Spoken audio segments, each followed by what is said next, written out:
to my studios. My name is Martin Horn. You're in the Martin Horn Creative Media Studio today.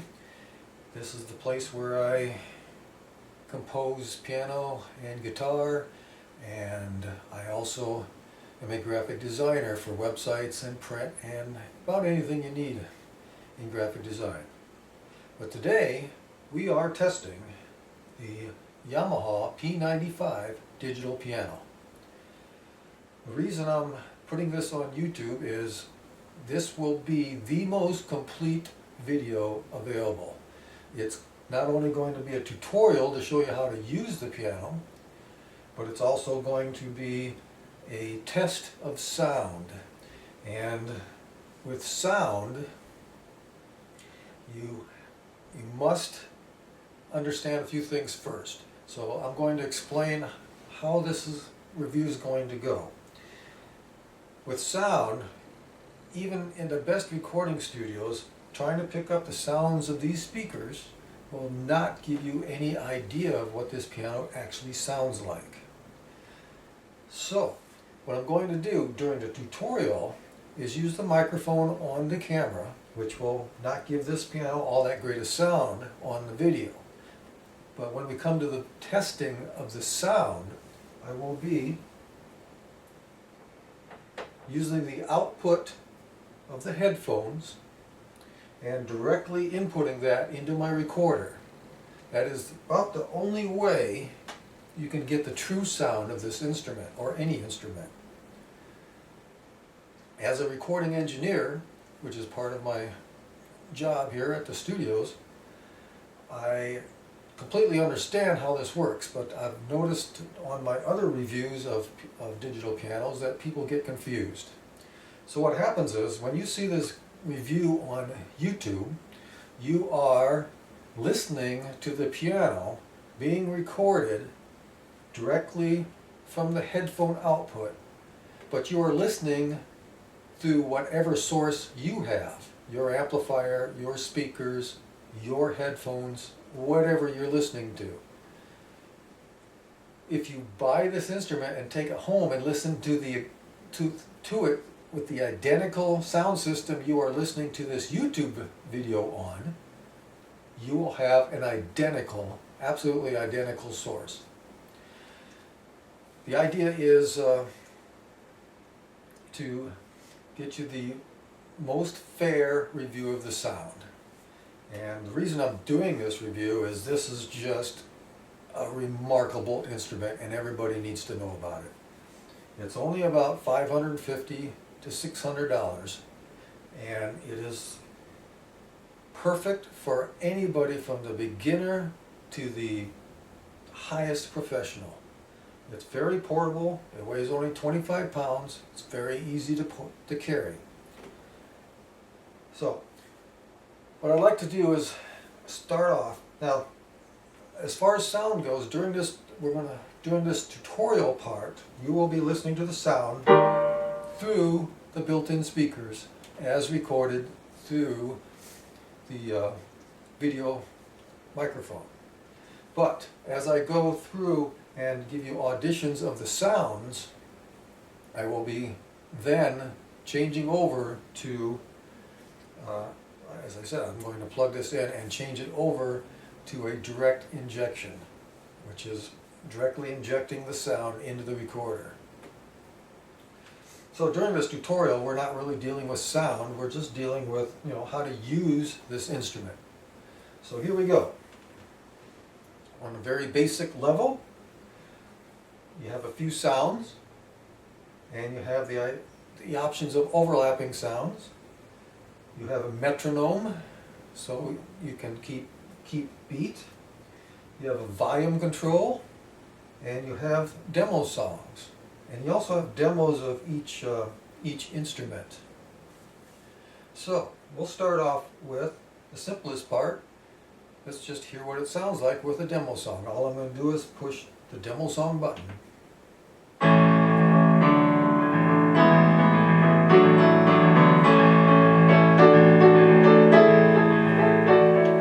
Takes right off. Now, there are actually 50 full-length songs in here. What you don't see on the front panel is the keyboard actually acts as a navigation to other points and other settings that you can do on this piano. So what you see on the front is only a very small portion of what this piano can do. In the manual, in the back, you will see this keyboard layout. And it's simply, if you look on the left column, you'll be holding down. You won't be pushing down the button and releasing it. You will be holding it down. So this, and pressing some of the piano keys to get these settings. So, on the very simple basics, after the piano's turned on and the volume's adjusted, you have direct hits on the instruments. And that is, you have first piano, second piano, which is a softer, more classically tuned piano, electric piano, a separate electric piano, second, a jazz organ,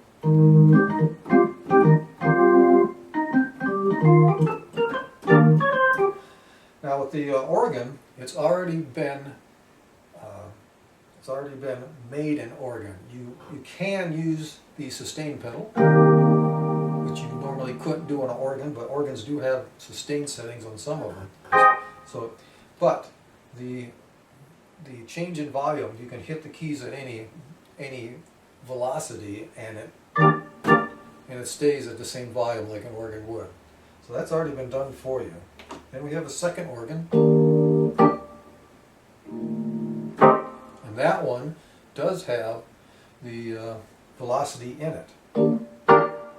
But you do have the option of turning all the velocity off on the keyboard if you're a dedicated organ player and you don't want that velocity there. And then we have the classic strings.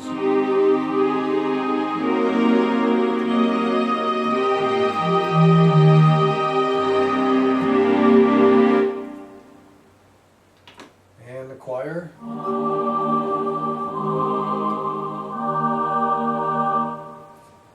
Harpsichord.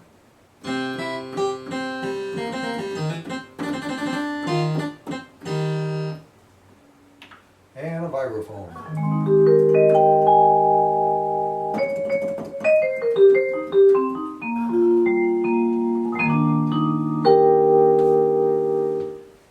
And that's all the tones in here. But you can get creative by combining at a maximum of 2 tones. And the way to get the tone is, again, to hold down and not release. To hold down the button, I'm going to switch to my piano, my first piano. I'm going to hold that down and I'm going to add strings. So now,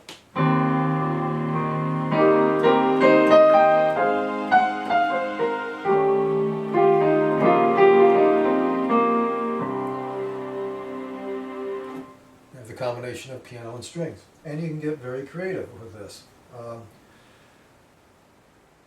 Combining electric piano and a jazz organ.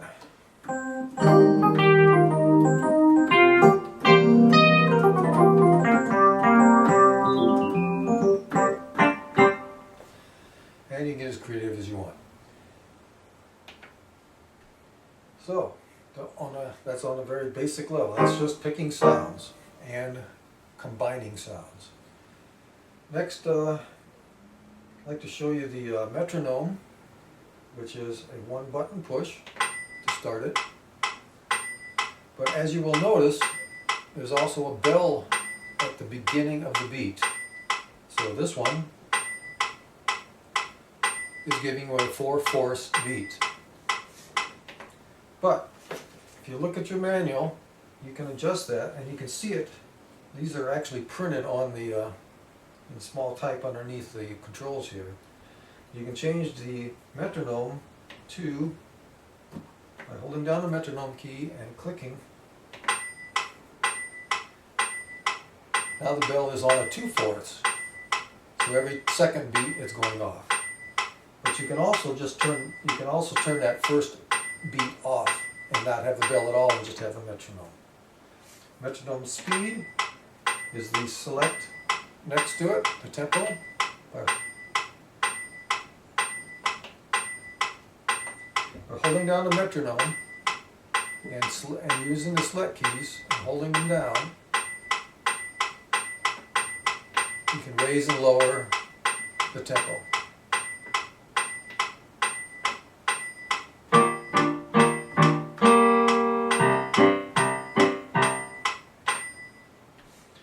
The metronome has a few other functions if you want to really get into it, but you can control the amount of volume in the metronome by, again, holding down and not releasing the metronome key. If I click down, there's a series of keys at the bottom that's on your manual. I don't know if you can hear that, but it's at the lowest setting. There's a medium setting. There's a high setting.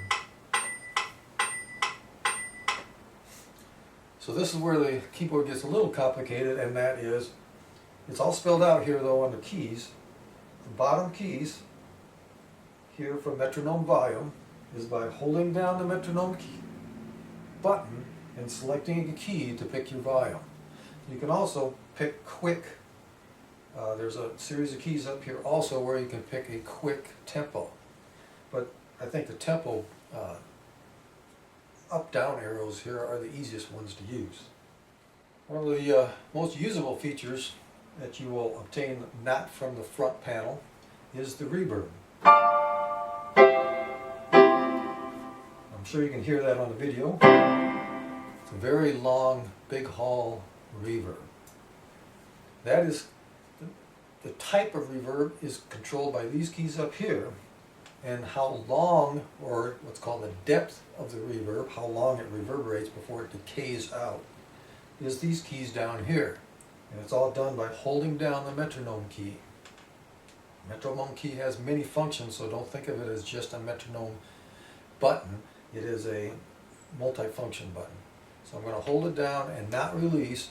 I'm going to hit the very last key on this keyboard. And you'll hear no reverb.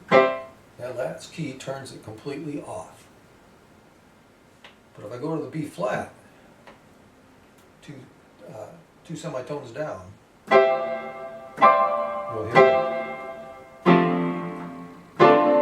you'll hear a very big hall reverb.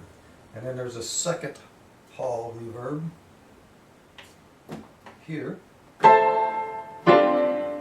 Smaller hall, it's a little shorter. And then you have the actual room. These are all in the manual. And the room key is the G sharp. So G sharp. And it does sound like it's playing piano in a room.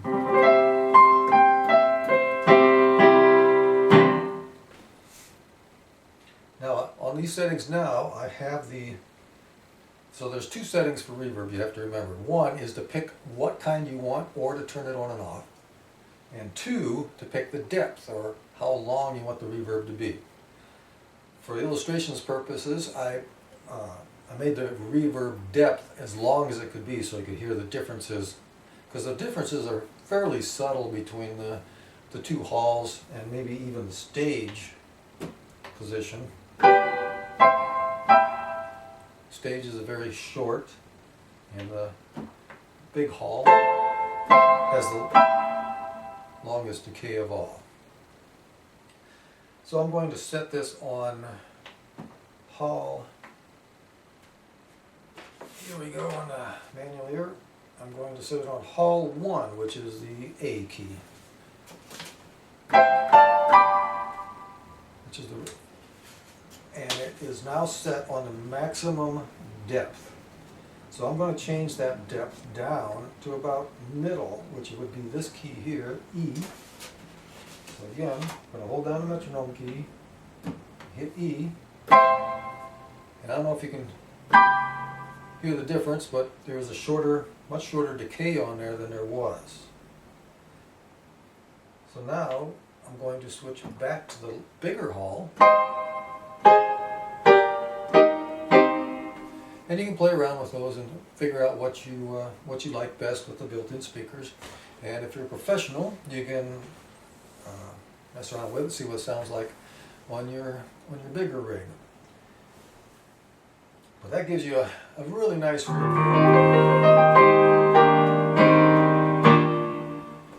playing right through the speakers. Now the speakers up close don't sound horrible, but they're not great, you know. Yeah. For any professional out there, of course, you're going to want, if you're playing solo piano professionally out and using this instrument, I always use a near field monitor for my monitors. You can use PA speakers if you want for the rest of the room. I still don't recommend that. I recommend using near field monitors for everything. Use your near field, unless you're in a huge hall, which is unlikely that you're playing solo piano in a huge hall to 1,000 people. If you are, then of course you'll need a PA speaker.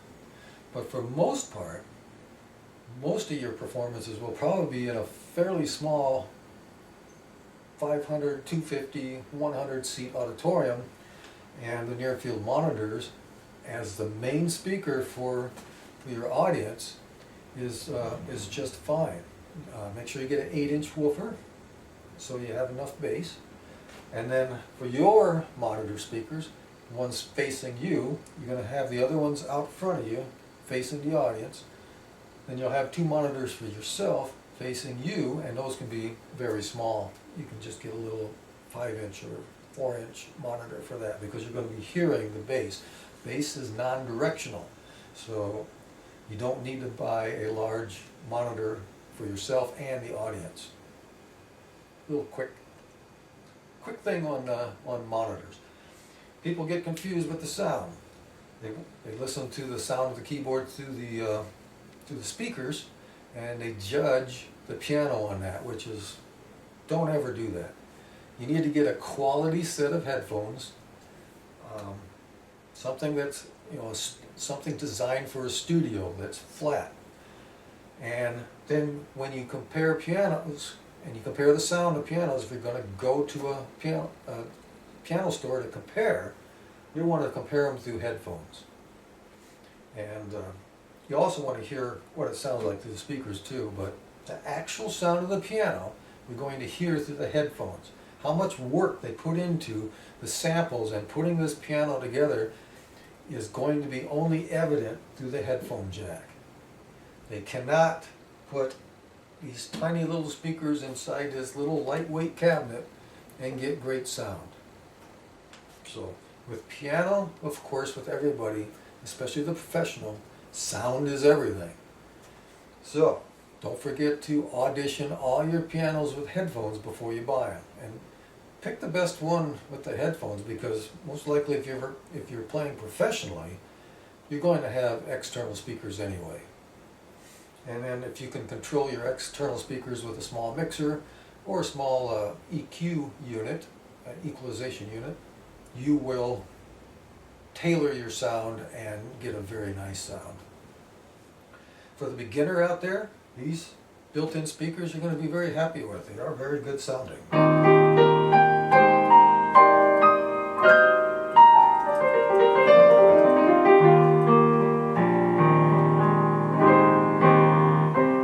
But again, you cannot hear these speakers accurately through the microphone on the camera.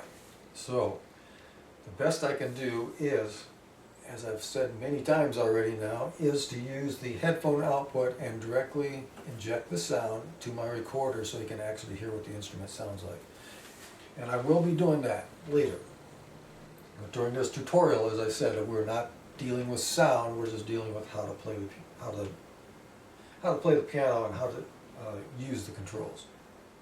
One of my favorite extra little features on this piano, besides the built-in reverb, which is very nice, is the song recorder. It's a very simple push-button, recorder where you get to record your song and play it back. Now, I have an entire studio to do that, but when I'm out on the road and playing professionally, when they don't put that in this piano, I have no way of stepping back and hearing what this piano sounds like after I have my sound system set up.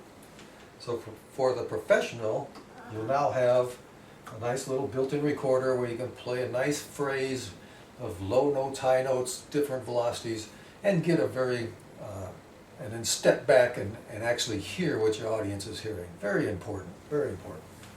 So I'm going to show you the function and how to use that. You have two keys over here, the record and the play. They work fairly simply.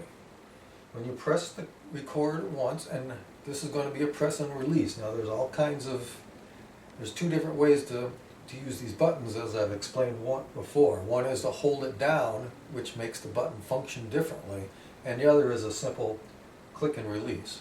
And this is just a click and release. You'll notice the record button is now flashing red. It is now in standby mode, and as soon as I hit my first key, it will automatically start the recorder.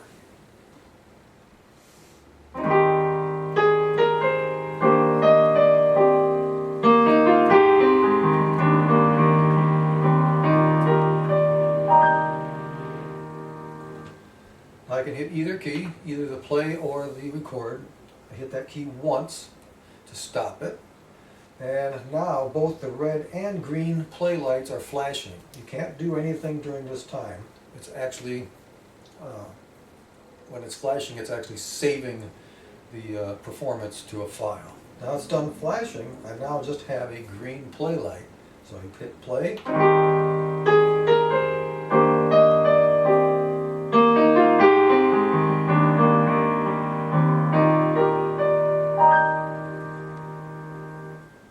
There's my complete performance, and the play light stops flashing green when it's over, and recording is as simple as that. And if you want just a little bit of extra on here, you can, after you've recorded, you can actually change the sound. So if you want to go from a piano to strings, you can do that by clicking the record button once so it flashes red. If you touch any keys at all, you will erase your performance. So don't touch any of the piano keys during this. And I'm going to change my setting to strings and press stop. Again, it's flashing as it's saving my different setting.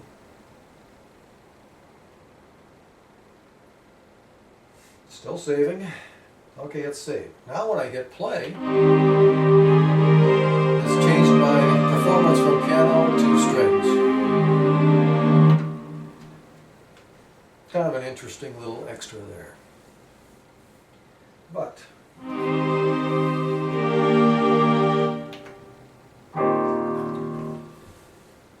nice little feature, there's a little recorder on here. Now if you're not familiar with how it records, it's actually recording Midi. It does not record sounds, and that's why I can switch from a piano to a string, and it'll play the keys exactly the same way I did for piano, but it will attach the string sound to it. That's because it's being done with Midi. Midi is not a sound recording, but a sequence recording. It's recording a sequence of events. That's why they called them Midi sequencers. It recorded how I pushed down on the pedal, on the sustain pedal, how hard I pushed on the key. It recorded which key I picked, and it did it in a linear sequential recording. So it's recorded as, I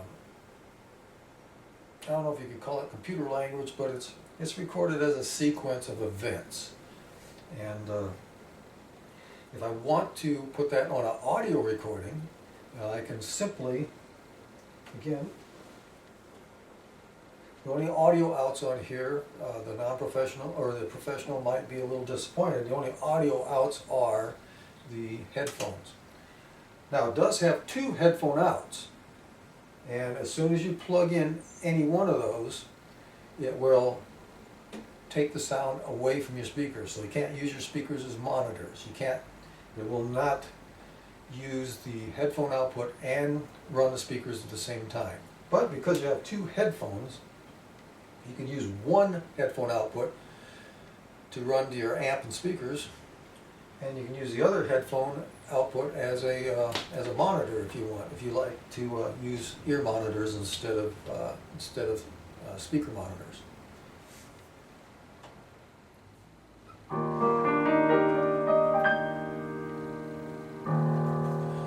Another feature on this piano that you do not see on the front panel is the transpose. So for everybody out there who cannot look at a piece of music and transpose on the fly, you have a half octave up and half octave down transpose. And you go, why not a full octave? Well, practically speaking, it's just, you know, once you've gone down half octave, you go ahead and go down the full octave and remain at the normal key. So it all works off of the middle C, and again it's a multifunction of the buttons over here in combination with the keys. It's also in the manual. It's called transpose. Now we've been holding down the metronome button to do the reverb settings and the metronome settings, and this time we're going to use a combination of two. We're going to use the metronome and the demo button. Both of those are going to be held down at the same time. Don't have to be simultaneously. You can do one first, and then, the thing is, you're not releasing anything. So I'm holding down the metronome. Now I'm pressing and holding down the demo. And when I hit middle C, it will be the classic tuning of the 440 hertz, or concert tuning that all pianos are at. But if I hit the F sharp, you'll notice that it's gone down all those semitones. 1, 2, 3, 4, 6 semitones. So, and again, I go to the higher F sharp.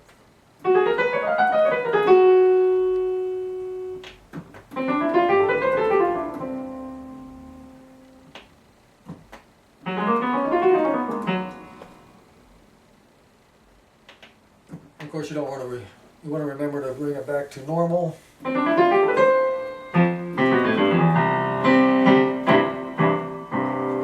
So you want your ears, for the most part, to be hearing what you're playing. So for the beginner, make sure that you return it. Once you've changed your key, make sure you return it back to the classic middle C tuning. It will help your ear training immensely. So don't make that mistake when you're transposing on this piano. The next is for those of you who want to use this as a Midi controller. Again, you see nothing here, but in the manual you'll see an entire keyboard at the bottom here, all for Midi settings. It will send and receive on all 16 channels. You can turn local on and off, and you can turn program change on and off, and control change on and off. So as a Midi keyboard, it should work out fairly well for you. You can send and receive on any channel you want. That's about as far as I'm going into on Midi. Other than there is no USB on this piano. The only way you can get Midi out is through the classic Midi in-out outputs on the back panel. Of course, for very little money, you can get the Midi connection that has a little Y in it that makes it a USB. So it's no big deal that there's no USB on here. You can go either way. Most interfaces always include a MIDI ins on it, and MIDI outs. So I don't see how that's a big deal where it's missing the USB cable.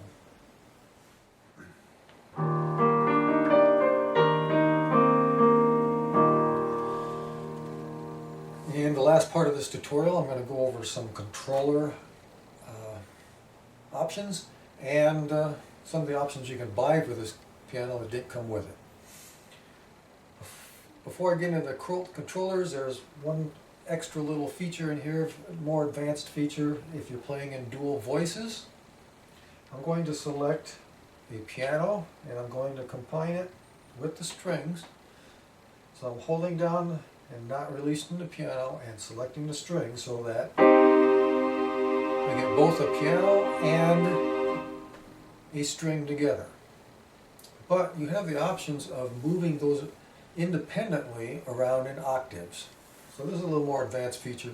So if you got something, if you're playing this and you're saying, I like the octave of the strings, but I don't like the octave of the piano. So by holding down the metronome key again and not releasing, you come up to this section of the keyboard. Again, this is on in the manual, and it's telling me that I can move it down and just move the piano down one full octave, but the strings have remained at the normal octave. So now I can do that again to the second voice, the strings. The first voice is the button you push down first, and the second voice is the voice that you've combined it with. So it's working in this 1-2 combination.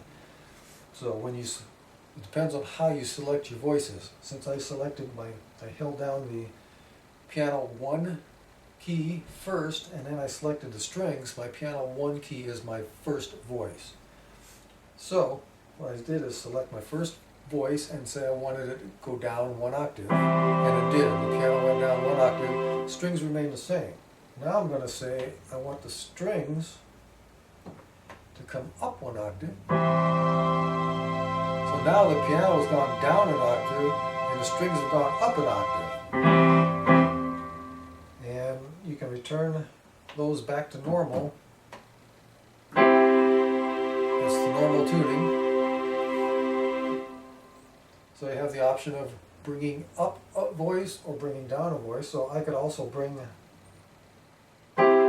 the piano alone and bring down the string voice. Now I have a lower string voice than I had before.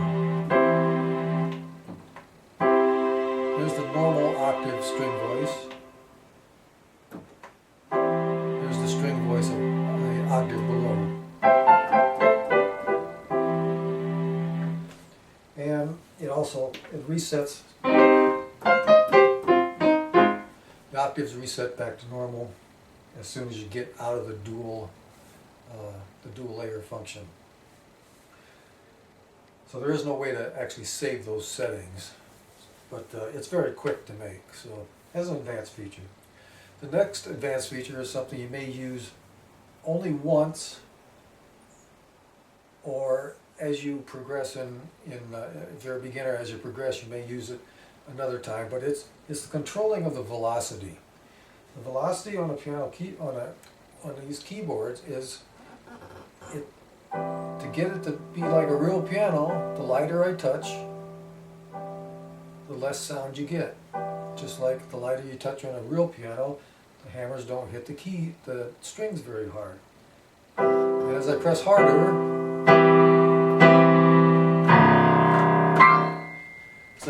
you get more and more volume. That's what's called velocity, and that's controllable as far as how the touch is. So again, it's in the manual in the book, and it's the metronome. It's the metronome and the demo song button, and you're using the last few keys on the keyboard. So if I want to have a hard setting, it's the very last key. A medium setting, which is default, it's the way the piano comes, is the B below the C, and the third one down is the B flat, which is a soft setting, and then the last one is the A, which is fixed. Now, I'm on default, so now I'm going to hold down the metronome, hold down the demo, and hit the fixed. It doesn't matter how hard I hit the keys, it remains exactly the same volume. Not something you'd use for the piano, but something you would use on organ. Or if you just wanted to control, your choir,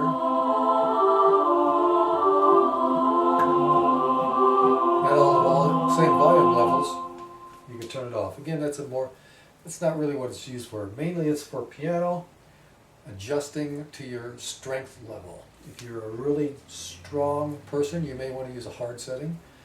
If you're a normal player like me, use the medium or default setting. And if you're a beginner, if you want to get into those higher dynamics, you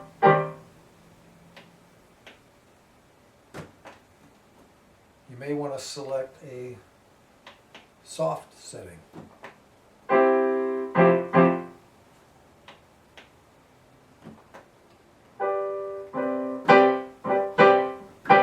Doesn't take much to get much pressure to go to the maximum sampled sound.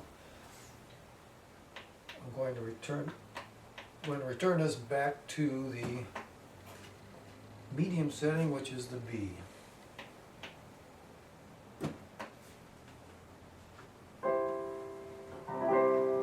So I can get the most expression out of it.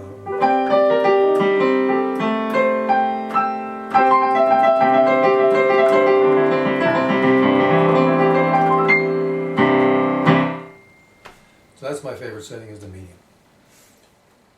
Again, that's a matter of taste and what level you are on the piano.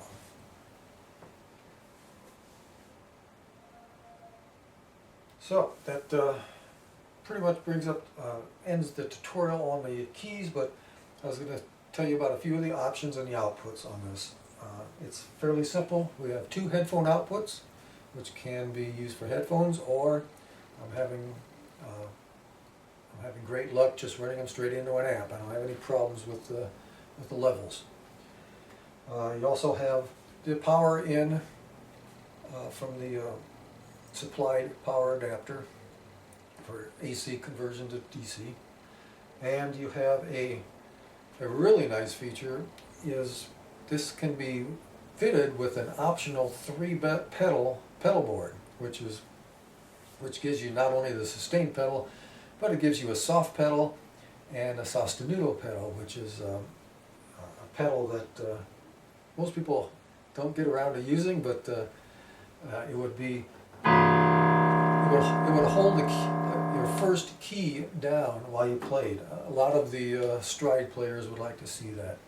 That option plugs into a different section. It's a dedicated output or input for a pedal board. Right now I have only the sustain pedal hooked up, and there's an actual separate output just for the sustain. So the sustain is a standard TS plug. It's a mono 1/4-inch plug that comes standard on all pedals.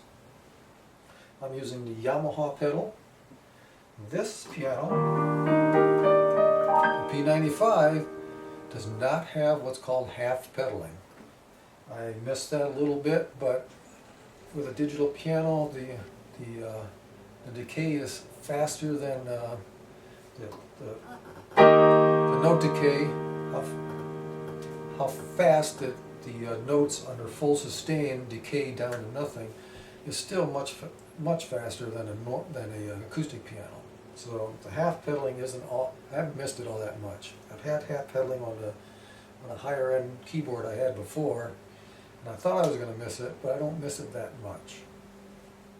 Half pedaling is what you do on an acoustic pedal or an acoustic piano to achieve a slight amount of sustain, but not the full sustain. So what it is the pedal is having the felts of the hammers just barely touching the keys, just to give you a little bit of sustain. So you don't have that control, but again, because the sustain is so short on these digital pianos, I haven't really missed it. So it doesn't seem to be a big deal. So that concludes most of your controllers. Your controller is your keyboard, of course, and you can, as I showed, you can adjust the velocity or how hard you want to play it. We have multiple, two options on controlling foot pedals. One is the standard single sustain pedal, and one is the optional, I think it's about $100 to $150 pedal board that gives you the full 3 pedals like an acoustic piano. I would like to move to that someday, as soon as I can find a few extra dollars. And that pretty much concludes the tutorial.